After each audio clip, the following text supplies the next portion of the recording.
Hello வணக்கம். இன்றைக்கி என்ன சமையல்னு பார்க்கலாம். அதுக்கு முன்னாடி நான் வந்து நேற்று வெயிலில் காய வச்சுருந்தேன் ஜவ்வரிசி வடை வந்து நல்லா காஞ்சி வந்துருக்கு. இப்போ அதை வந்து எண்ணெயில் பொரிச்சிடலாம்.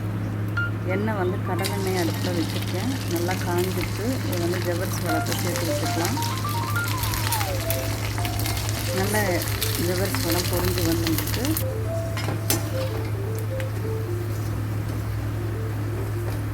இந்த நேரம் அந்த எண்ணெயிலே வறுத்துட்டு நம்ம வந்து எடுத்துடலாம். அதை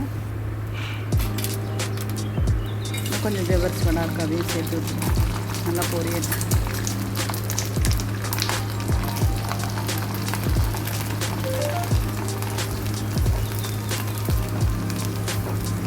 இதில் வந்து சால்ட் மட்டும்தான் சேர்த்துருக்கேன். ரொம்ப டேஸ்டியாக இருக்குது, கிறிஸ்பியாக இருக்குது. குழந்தைங்களுக்குலாம் கண்டிப்பாக பிடிக்கும்.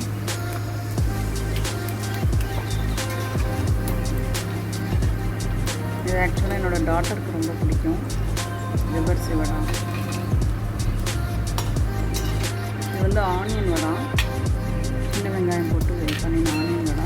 இதையும் நம்ம வந்து எண்ணெயில் சேர்த்து விட்டுருக்கேன்.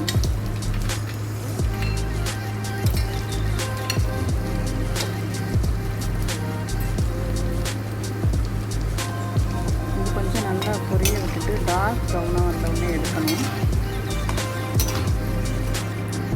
ஜவ்வரிசி வடை நல்லா கிறிஸ்பியாக வந்துருக்கு, நல்லா முறுமுறுப்பாக வந்துருக்கு.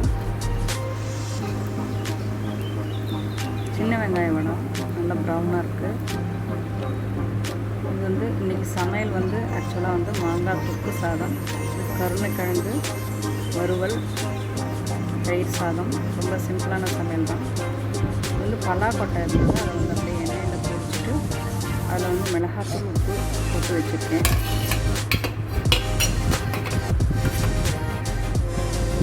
பொரிச்ச ஜவ்வரிசி வடாமும் ஆனியன் வடம். அவ்வளோதான் என்னோடய சமையல்.